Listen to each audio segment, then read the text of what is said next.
Hola queridos amigos, es un gusto estar nuevamente con ustedes en esta emisión de formación ministerial. Como hemos venido hablando, estamos viendo nuestro primer y gran ministerio, que es justamente la familia.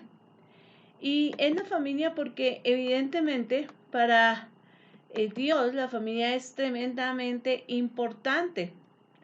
Es la primera institución que Dios coloca en el mundo. Al crear a Adán y a Eva, Él instituyó la familia. Así que para Dios es muy, muy importante la familia. Y por eso es el primer ministerio en nuestro hogar. Hoy estamos viendo el séptimo principio, el séptimo y último principio, que es una experiencia con Dios a través de la obediencia. Y a esta experiencia con Dios es que debemos llevar nuestros hijos. Si nosotros deseamos, por ejemplo, no sé, obtener una licencia de conducción, o si estamos en un avión y el piloto y el copiloto sufren un percance y tenemos que aterrizar el, el avión, lo podemos hacer siempre y cuando seamos obedientes, siempre y cuando sigamos todas las instrucciones tal cual nos están diciendo. Te dicen, a su lado izquierdo encuentra una palanca de tal color, gírela hasta que tal cosa y usted tiene que hacer todo lo que le dicen, a la velocidad que se lo dicen. Tenemos que obedecer al pie de la letra cada instrucción. Una de las cosas por las que es como complicado que un familiar enseñe a otro a conducir es porque el familiar tiende a obviar cosas, ¿no? Y entonces no da la instrucción paso por paso, sino la da globalizada. Entonces, y quiere que quien está aprendiendo, pues aprenda a conducir solamente porque me has visto hacerlo, ¿no? Entonces, en cambio, el instructor no, el instructor parte de que tú no sabes nada y te dice la palanca, el cambio entra así, tu pie debe estar pisando así el clutch y demás, ¿no?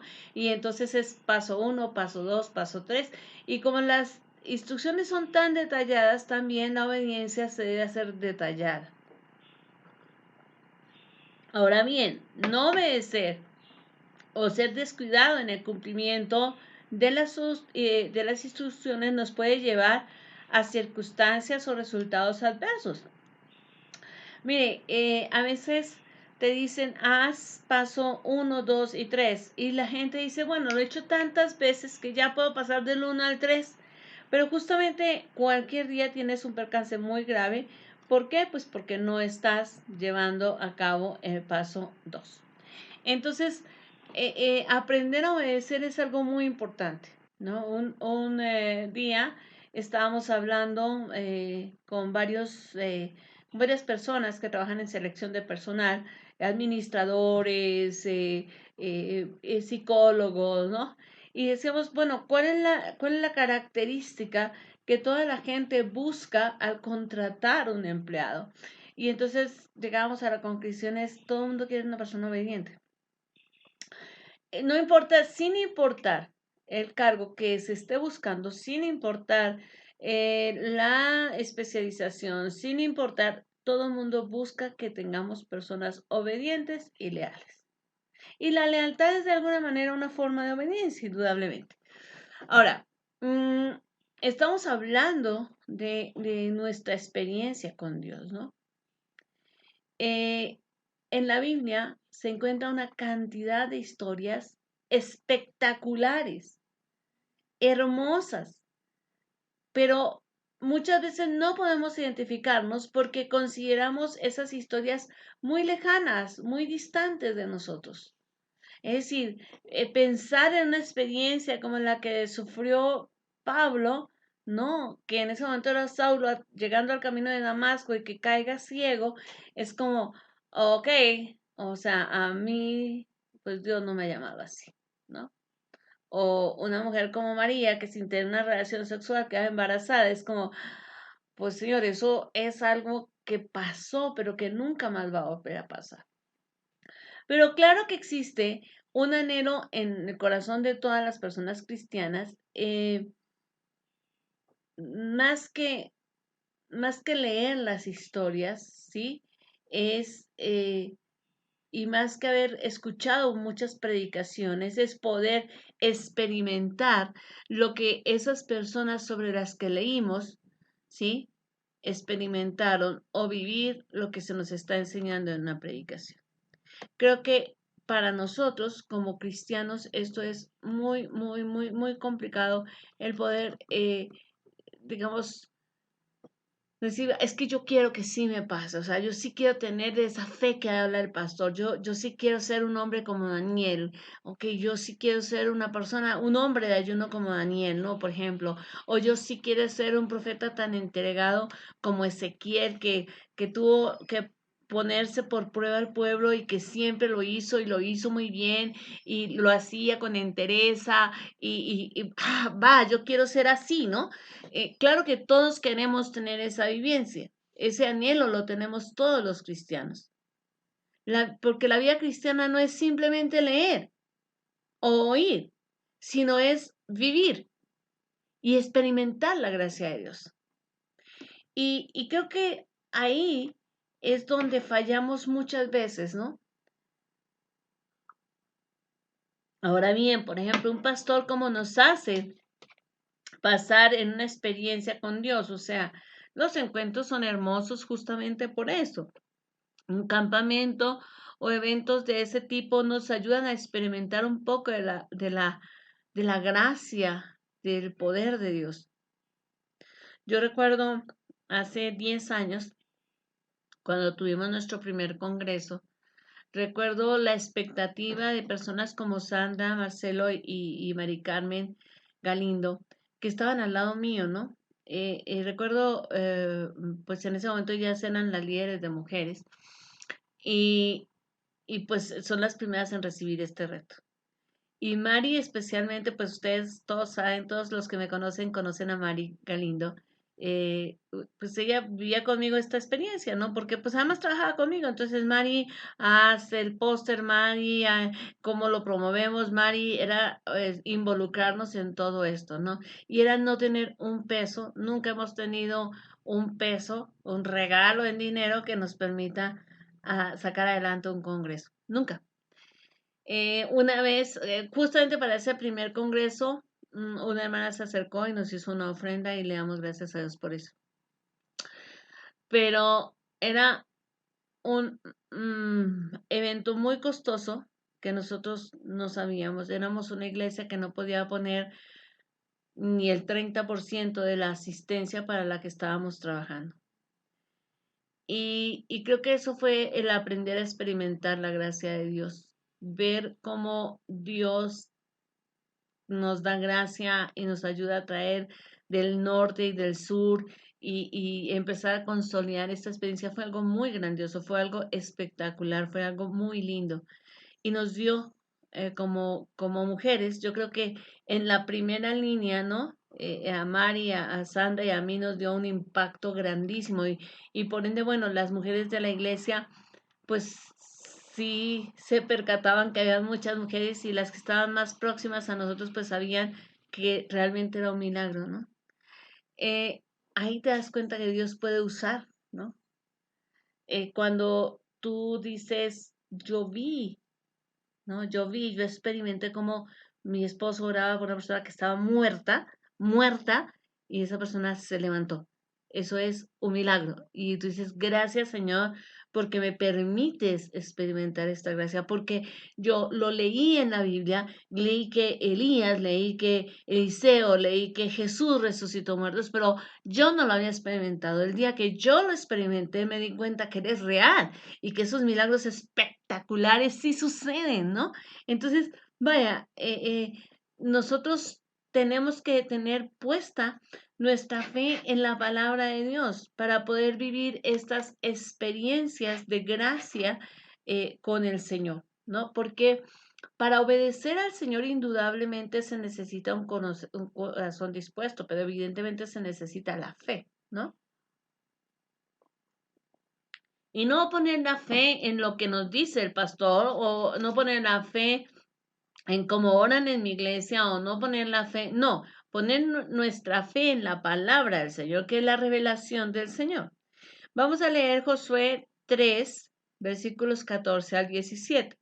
Dice, y aconteció que cuando partió el pueblo de sus tiendas para pasar el Jordán con los sacerdotes delante del pueblo, llevando el arca del pacto, cuando los que llevaban el arca entraron en el Jordán y los pies de los sacerdotes que llevaban el arca fueron mojados a la orilla del agua, porque el Jordán suele desbordarse por todas sus orillas todo el tiempo de la siega, las aguas que venían de arriba se detuvieron como en un montón, bien lejos de la ciudad de Adán, que está al otro lado de Zaretán.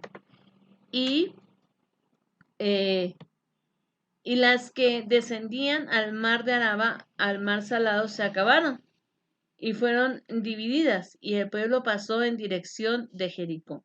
Mas los sacerdotes que llevaban el arca del pacto de Jehová estuvieron en seco, firmes en medio del Jordán, hasta que todo el pueblo hubo acabado de pasar el Jordán y todo Israel pasó en seco. Nos es claro que Dios le dio la instrucción a Josué. Josué había sido, digamos, el segundo a bordo en la vida de Moisés y había aprendido muchas cosas, pero este era el primer gran desafío realmente de Josué.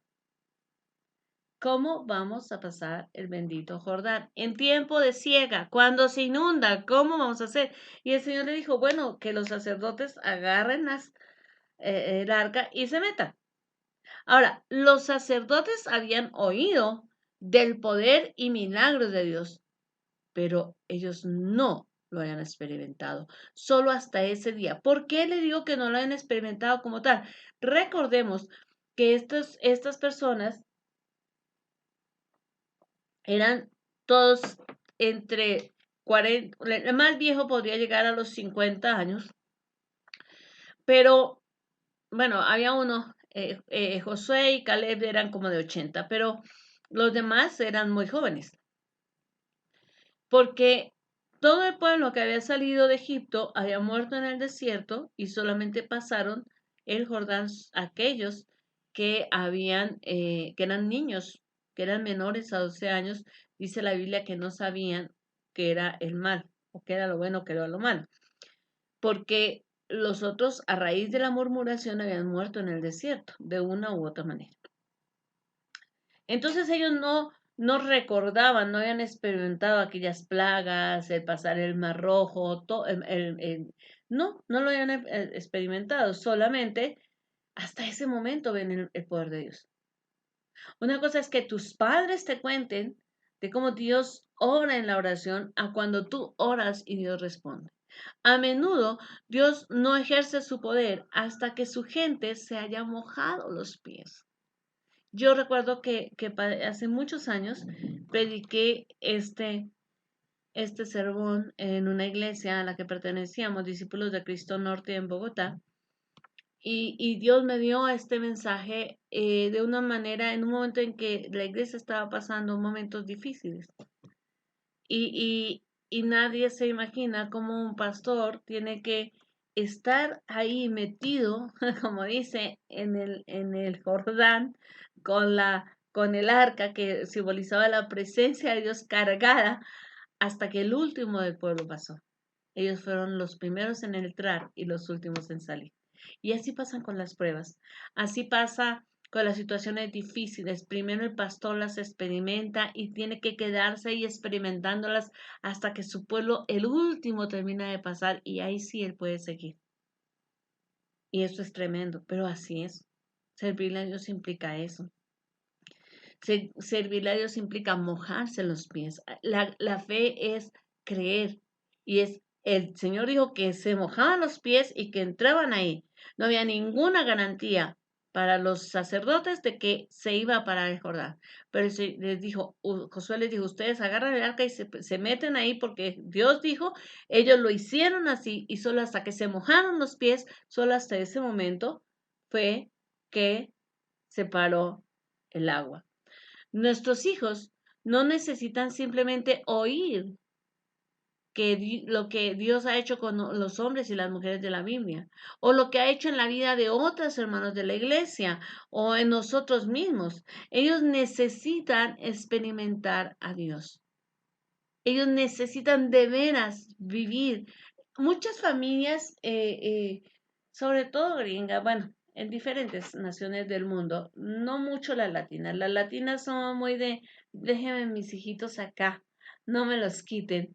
Pero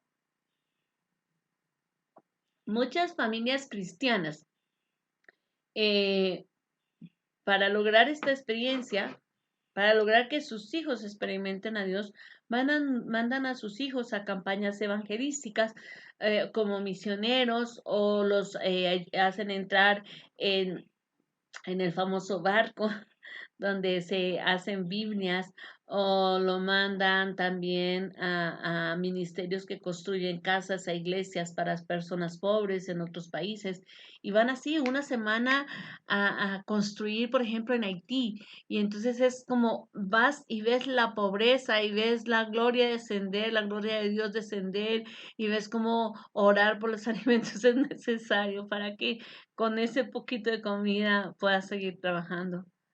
Vaya, esas cosas te ayudan, ¿no? Ahora, debemos dar un paso de fe. Eso fue lo que hicieron los sacerdotes. Ellos dieron un paso de fe. Los cristianos debemos vivir por fe.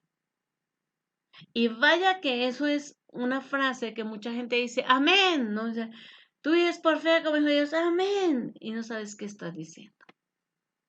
Porque vivir por fe para mucha gente es vivir sin un peso en la cartera. Para vivir por fe para otras personas es vivir siempre recibiendo el azote de una enfermedad. Vivir por fe a veces es vivir trabajando y trabajando y sembrando en la obra sin ver los resultados. Vivir por fe no es más allá de vivir por vista. Entonces implica estar nadando contracorriente, porque a nosotros nos dicen, si te va bien en el examen, ves un 100 o un 10 en tu como calificación. Entonces, ya sabes que lo hiciste bien. Pero pregúntate cómo un pastor que está predicando las buenas nuevas de salvación, metido en la Sierra Negra de Puebla o de Oaxaca, allá metido, y está trabajando y lleva 10, 12, 15, 20 años trabajando y la gente no llega. ¿Cómo sabe que lo está haciendo bien? Pero él debe vivir por fe, debe vivir creyendo que si Dios lo llamó y lo envió a ese lugar, ahí debe estar. Santiago 2:20 dice, mas queréis saber, hombre vano, que la fe sin obras es muerta. Esta escritura es clara. Podemos decir que creemos en Dios. Podemos decir, y mucha gente dice que cree en Dios, hasta gente que vive fuera completamente de la ley de Dios. Pero son solo palabras hasta que realmente comencemos a vivir como creemos. Hasta que realmente nosotros podamos decir, yo creo en que Dios va a hacer y vivo así, creyendo que Dios va a hacer, aunque todavía no haga. Hace muchos años nos habíamos quedado sin el trabajo por el que vinimos a México. Ya hemos comenzado la obra. Nos ofrecen una casa para vivir sin pagar renta. Y todo lo que mi esposo tenía de liquidación, pues fue usado para poner esa casa en orden, porque él no se han pagado mucho tiempo servicios, etcétera. Pero dijimos, si no, no vamos a pagar renta, pues lo mínimo es que vamos a ponerla al día, tenemos que tener agua, luz, etcétera.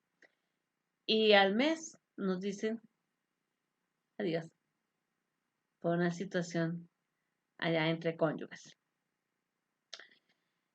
Y me dice mi esposo, nos avisan un sábado en la mañana y como al mediodía me dice mi esposo, tú predicas mañana.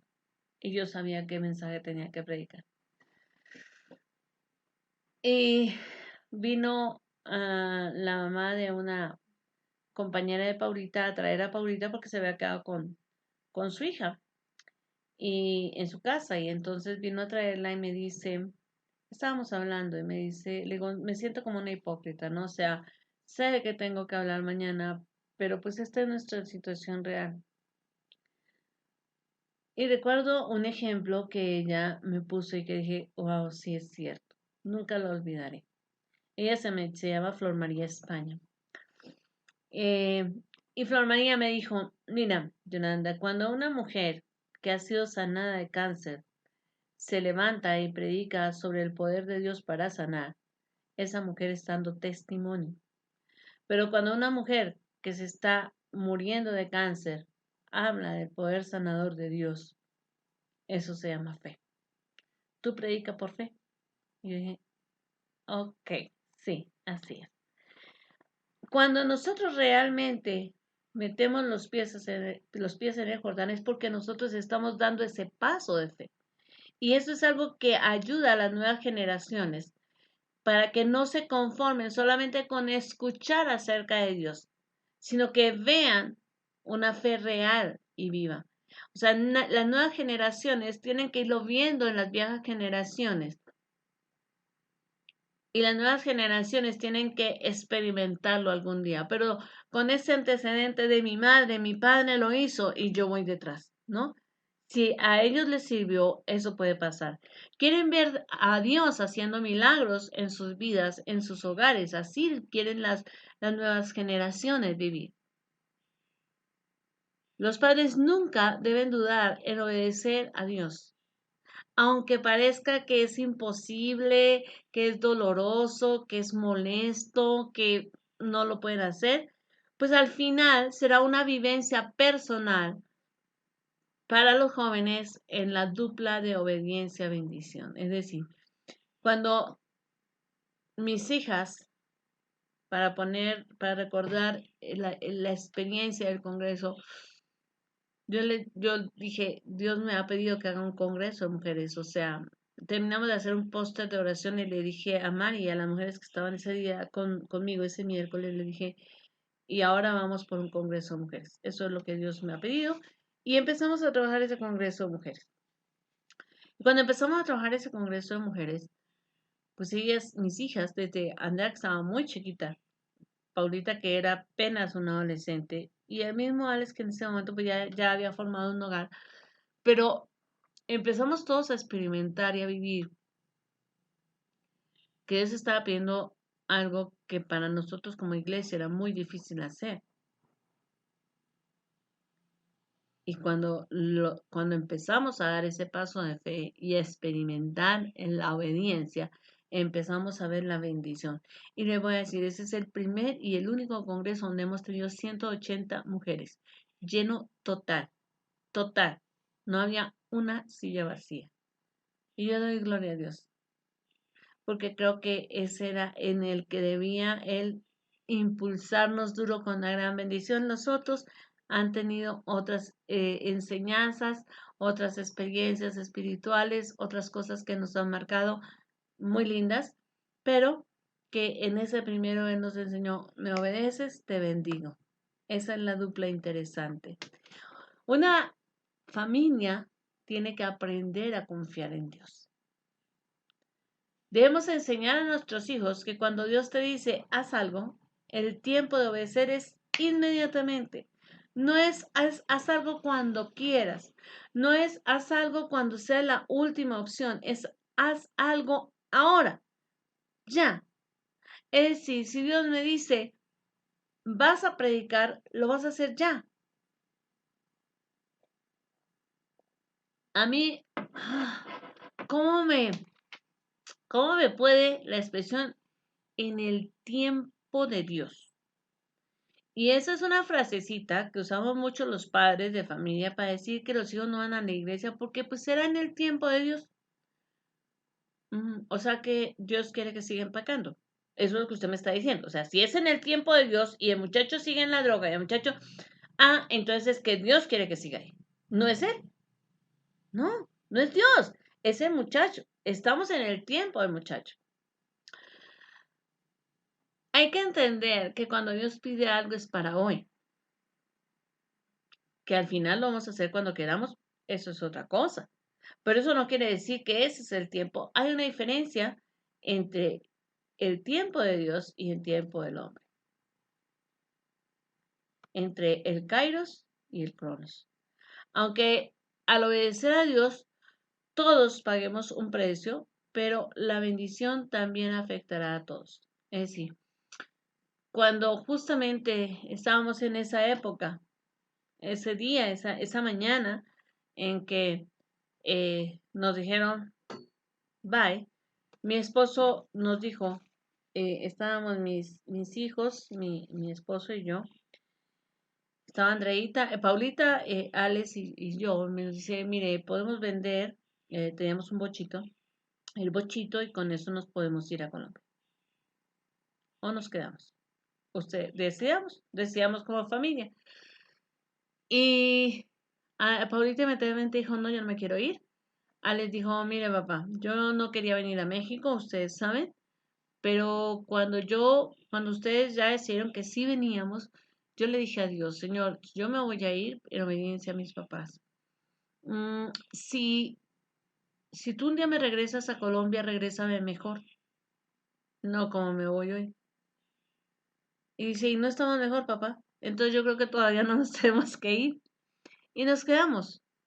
Y como les digo, han habido tiempos muy difíciles, muy alegres, pero yo creo que nuestros hijos han aprendido que a Dios hay que obedecerle, porque así como hemos bendecido, así como hemos obedecido, hemos sido bendecidos. Y en grandes cosas, con grande gente. O sea, tenemos una iglesia hermosa, no porque hayan miles de personas, pero sí tenemos una iglesia que somos una gran familia que nos ha cuidado, que nos ha protegido, que son los amigos, los hermanos de mis hijos. Dios es muy práctico. Él interviene de manera estratégica para impactar la vida de muchos. La Biblia no es un libro de lo que Dios hizo, sino más bien es un libro de lo que Dios puede y va a hacer. Eso es la Biblia. La Biblia no es, y hay que enseñarle así a nuestros hijos. O sea, sí, evidentemente ahorita no hay cuevas de leones, ¿verdad? O sea, gracias a Dios. Pero, pero a nuestros hijos hay que enseñarles que así como Daniel viviendo de acuerdo a su convicción fue liberado, también ellos van a ser liberados. Paula estaba estudiando en la universidad y había un maestro que realmente la traía entre ojos. Y la traía entre ojos porque él sabía que ella era cristiana y pues sabía las posiciones eh, mm, éticas de Paula frente a muchas cosas. Y pues él se sentía juzgado por su condición de vida. Y mm, traía un promedio perfecto en ese semestre y el hombre le dañó el promedio. Iba a pasar incluso su materia con 10 y en la última nota le dijo, te mereces un 10, pero te voy a poner un 9 porque tú con tu Dios no necesitas un 10. Imagínese el enojo que te puede dar que un maestro te diga así. Pero al final, este mismo maestro tuvo que reconocer la autoridad de ella y su experiencia y su conocimiento y tuvo que recomendarla para ser digna de ocupar un puesto de trabajo. Entonces, al final, te das cuenta que hoy no hay cuevas de leones, pero que hoy sigue operando el mismo principio, ¿no? Dios es muy práctico, él interviene de manera estratégica para impactar la vida de muchos. Es decir, él toca la vida, no sé, del hijo y toca de esa manera a la mamá, al papá, a los hermanos, ¿no? La Biblia no es un libro, como les decía, de lo que Dios hizo, sino también de lo que Dios va a hacer. Y así le enseñamos a nuestros hijos, así vivimos, así les mostramos. Y así le decimos, me ha tocado a mí para tocarte a ti, para tocarte a ti. Lo que tú viste, ¿te acuerdas? Y cuando estábamos en esta situación y Dios te sacó, ¿no? Ahora, como parejas, como esposos, tenemos que discernir la voluntad de Dios juntos. Porque no es que una esposa, mire, evidentemente los dos no siempre van a la par. Algunas veces el esposo estará más espiritual y otras veces más espiritual la esposa. Sin embargo, eh, pues a lo mejor el que no está tan espiritual se siente juzgado por el otro. Pero tenemos que aprender que los dos conocemos la voluntad de Dios. La voz de Dios se parece mucho a la voz de nuestra pareja, aunque a veces nuestra pareja no esté tan metida con Dios. Pero tiene una forma de hablarnos Dios a través de la voz de nuestro esposo o esposa. Los esposos están diseñados para ser una sola carne. Recordemos que dice Mateo 19, 4, 5. Él respondiendo les dijo, ¿no habéis leído que el que los hizo al principio varón y hembra los hizo? Y dijo, por esto el hombre dejará padre y madre y se unirá a su mujer y los dos serán una sola carne. Vaya, evidentemente el propósito de Dios en la creación de la familia era estratégico, que era crear primero, él no creó de una vez a todo el grupo, ¿no? Ah, pues hagamos acá, él le va a costar el mismo trabajo, hacer a Adán y a Eva, y luego hacer, y de una vez hacer a 10 hijos, ¿no? Póngame además suegra y póngame, había podido hacer todos los muñequitos de barro que hubiera querido hacer, y había podido hacer un clan de una vez, ¿verdad? Pero así no obra Dios. Dios creó una pareja para que esa pareja cumpliera un propósito, pero también para que esa pareja lo conociera a él. El propósito era que señorearan la tierra y que lo obedecieran y lo honraran a través de la obediencia. El hombre fracasó evidentemente, pero Dios sigue intentándolo con el hombre, por amor, porque Dios es amor. Las parejas deben discernir la voluntad de Dios juntos. Cada uno tendrá áreas más sensibles. A lo mejor la esposa es más sensible en aquellas cuestiones que tienen que ver con sus hijos, entonces tal vez a ella Dios le hable más al corazón cuando se trata de dónde debe estudiar el hijo o cómo resolver esta situación con el muchacho o con el muchacho. Y a lo mejor el esposo es más sensible en aquellas cuestiones económicas de inversiones o esto, y a lo mejor Dios le dice a él, oye, sí, sí, métete en esta casa o no. Entonces no es ni que él solamente escuche la voz de Dios ni que ella, solamente que tenemos cada uno un área más sensible. Solo cuando ambos están escuchando a Dios y comparten lo que Él les dice, pueden entender cómo Dios los está guiando. Entonces oímos, compartimos y entonces entre los dos entendemos para ser guiados por Dios. ¿Se da cuenta? No es, la mujer escuchó y bueno, mejor me quedo callada porque no está muy metido con Dios, mejor no digo, mejor no. Así no funciona. Tendremos a lo mejor que decirle a la pareja en algún momento, mira, está pasando esto, yo sentí de Dios esto, ¿sí? No, no me parece. Bueno, pues vamos a seguir orando y vamos a pedir a Dios porque yo estoy segura que sí. Y bueno, Dios obrará y traerá convicción. Una pareja siempre escucha a Dios. Eso es seguro. La pareja responde a los susurros del Espíritu Santo cuando los dos están dispuestos a hacer ajustes. Es decir, cuando la esposa está dispuesta a hacer ajustes y el esposo también. Es absurdo que yo piense como esposa que solamente él debe hacer ajustes, porque él es el que está fuera de la voluntad de Dios, él es el que está más lejos de Dios, es que él no está pensando bien. yo también tengo que estar dispuesta a hacer ajustes. Aunque sienta que estoy muy bien, créame que cada miembro de la pareja siente que está bien y si no, no defendería su posición. Son muy pocas las personas que son autocríticas y dicen, yo creo que estoy mal, ¿no? Dios hace una obra profunda en la vida de una pareja e impacta a todo su círculo, no solamente a los hijos, también a las amistades, también a la iglesia, a toda la gente que está a su alrededor. Dios los va impactando. Con que solamente una pareja escuche y obedezca y haga ajustes y entonces empieza a ser impactado, así como cuando lanzas una piedrecita a un lago que empieza a hacerse una ondita que cada vez crece más. Tenemos que aprender a celebrar las bendiciones para expandir el reino de Dios.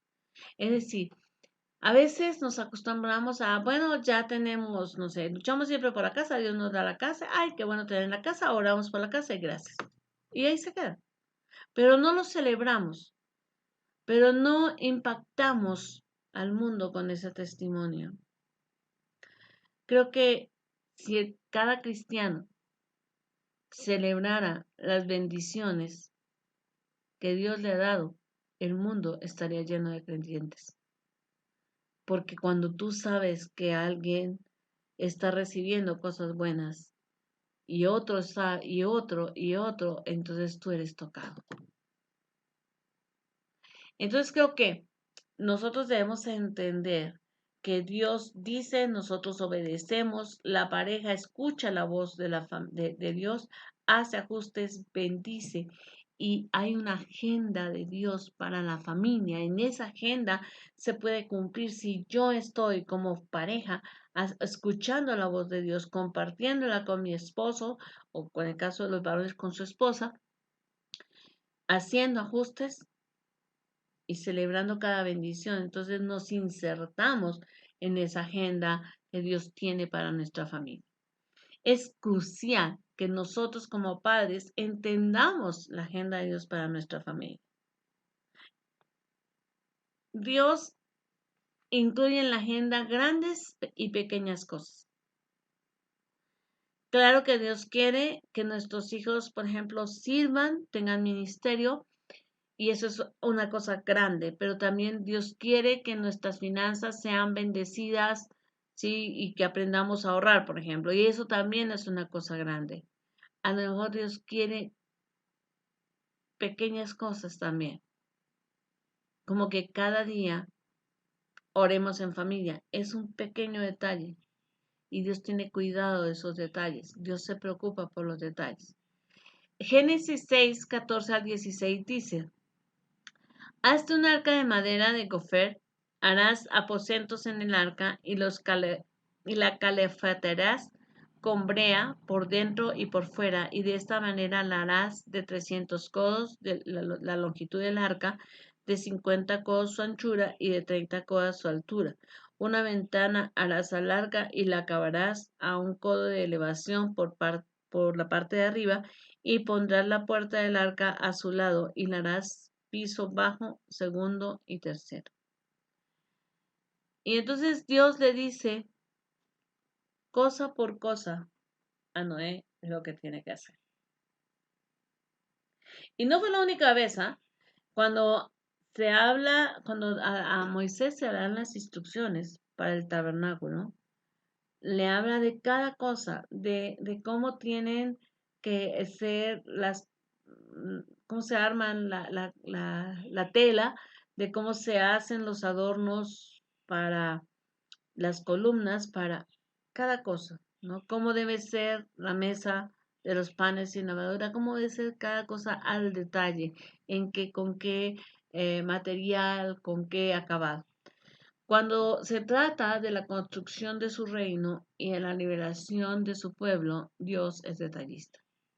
Cuando se trata de hablar de la construcción de tu familia y de la liberación de tu familia, Dios se esmera en dar detalles. Cuando se trata de construir la vida de tus hijos o de sacarlos de un tiempo de, de esclavitud, Dios es detallista, ¿de acuerdo? Dios trabaja con un propósito a través de gente común, o sea, tú y yo, o sea, Dios, cuando esas personas de la Biblia fueron usadas, eran personas comunes,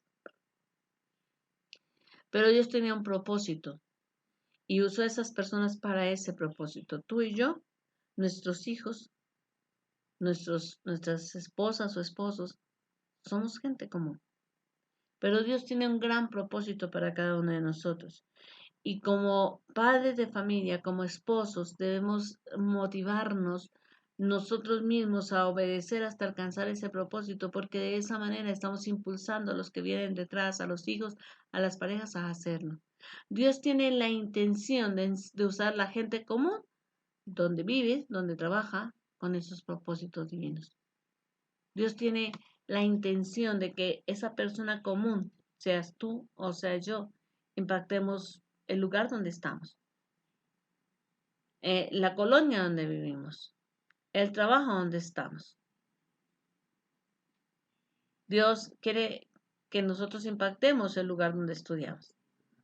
Es importante que nosotros entendamos eso para poder entender que por eso debemos obedecer a Dios.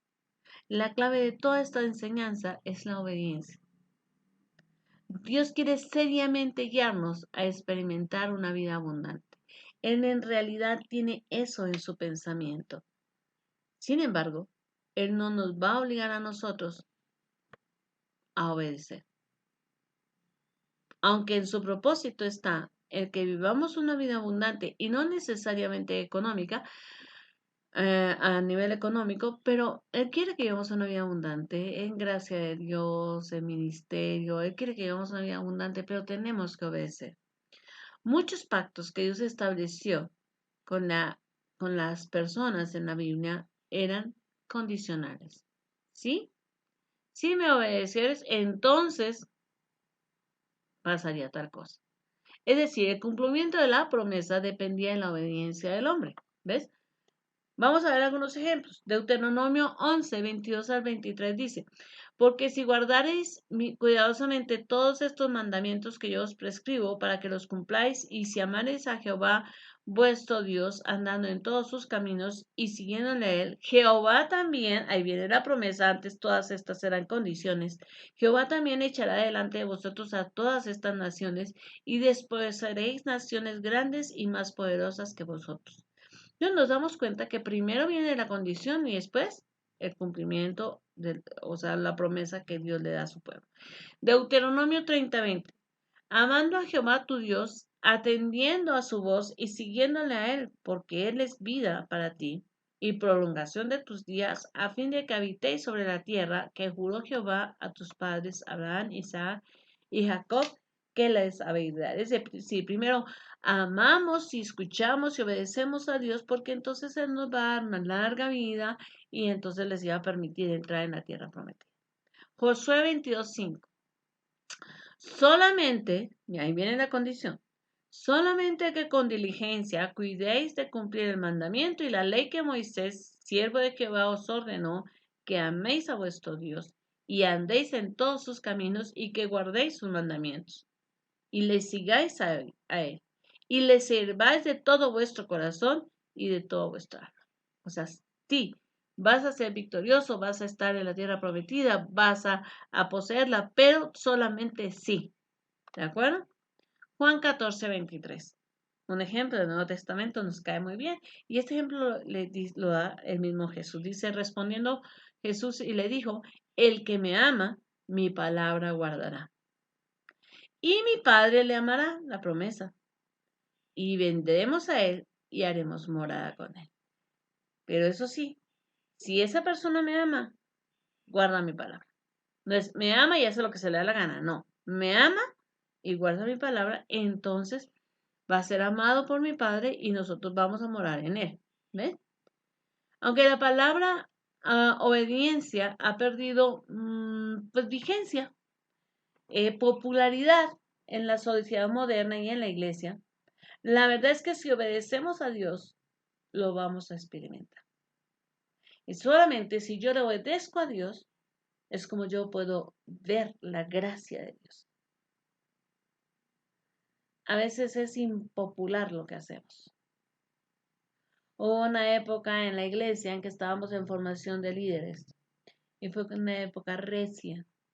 Yo tengo un carácter fuerte y una manera de hablar fuerte y he tratado y estoy tratando cada día de hacer más blanda mi forma de ser y mi forma de hablar.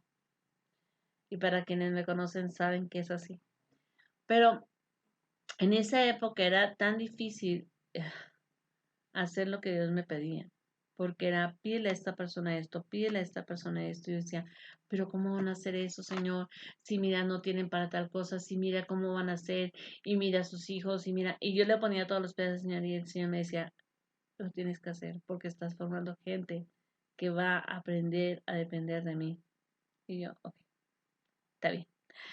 Noé obedeció y experimentó salvación, ¿verdad? Ahí lo pueden ver en Génesis 7. Abraham obedeció y fue padre a los 100 años del hijo de la promesa, porque aún después de 100 años volvió a ser padre, porque cuando muere Sara, él tiene hijos con Cetura y ya era más grande todavía. Moisés obedeció y experimentó la liberación de su pueblo. Eso podemos verlo en Éxodo capítulos del 6 al 12. Es decir, cada vez que alguien ha obedecido a Dios, ha habido el cumplimiento de una promesa que a veces ha impactado a una persona, a una familia o hasta una nación o hasta el mundo. Ahora, ¿dónde obedecemos en realidad? A veces obedecemos en la iglesia, pero son escasas las veces, porque en la iglesia recibimos las enseñanzas que Dios tiene para nosotros y es allí donde aprendemos a conocer los pactos, las promesas y los mandamientos del Señor. Digamos que en la iglesia aprendemos a conocer las condiciones y hasta las promesas. Pero es en la calle donde yo cumplo con esas condiciones. Es en mi escuela, es en mi trabajo, es en mi familia, es allí. Es ahí en la calle donde yo realmente obedezco. Pero porque en la iglesia todos es mucho más fácil que obedezcamos. Pero es en la calle donde está siendo probada la obediencia. Es en la calle donde honramos a nuestro Padre Celestial y eso debemos enseñárselo a nuestros hijos. El autor, uno de los autores de mi experiencia con Dios, en su material para familias, dice que él recuerda que un día, que un sábado, se va su esposa con sus otros hijos y él se queda con un hijo pequeño. Y, al frente de su casa había un muchachito que era súper desobediente, pero de esos mala onda con sus papás, impertinente y demás. Y entonces dice a la esquina, o sea, era muy peligroso porque era una avenida muy transitada. Entonces yo le había explicado a mis hijos que nunca podían pasar esa calle si no iban con nosotros. Dice que estaban jugando, el niño le pide permiso, oye, me estaba invitando el vecino al frente para ir a jugar. Dice, ok, puedes ir, pero no te vayas a salir o sea, no vayas a salir del jardín, tienes que quedarte en el jardín. Ok, sí. Entonces se va y se pasa al jardín de la casa del amigo, de este niño terrible, y dice, y yo mientras preparaba el sermón miraba así, ¿no? Y lo veía por la ventana que estaban ahí. De repente, miro y no los veo. Mira hacia la esquina y el vecino impertinente ya se había pasado y estaba llamando a mi hijo y a otro vecinito que se pasaran. Y yo me bajé así súper rápido, ya iba a abrir la puerta y de repente me quedé mirando y dije, a ver, todavía no lo puedo regañar porque no ha hecho nada malo. En realidad tengo que ver si él va a obedecer o no. Y de repente el otro niño se pasa y él ya estaba a punto de abrir la puerta para decir, tú no vas a pasar, cuando ve que su amigo, su hijo le dice al amigo, no, yo mejor me voy para mi casa. Y se va, se regresa y dice, entonces yo me subí rápido y me senté y me dice el que no sabía nada, ¿no? Y le dije, ¿Y por qué regresaste? No, porque prefiero estarme contigo, papá. Ah, ok. Dice, ese día le di helado y lo celebré mucho porque vi que mi hijo me obedeció. Me obedeció donde era difícil. Ahora, ¿cómo puedes experimentar a Dios tú con tu familia? ¿Cómo puedes hacer que eso suceda?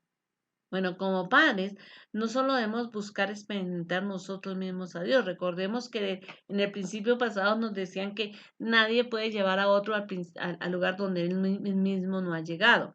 Entonces, como padres, debemos buscar experimentar a Dios, pero también debemos ayudar a nuestros hijos a que lo hagan.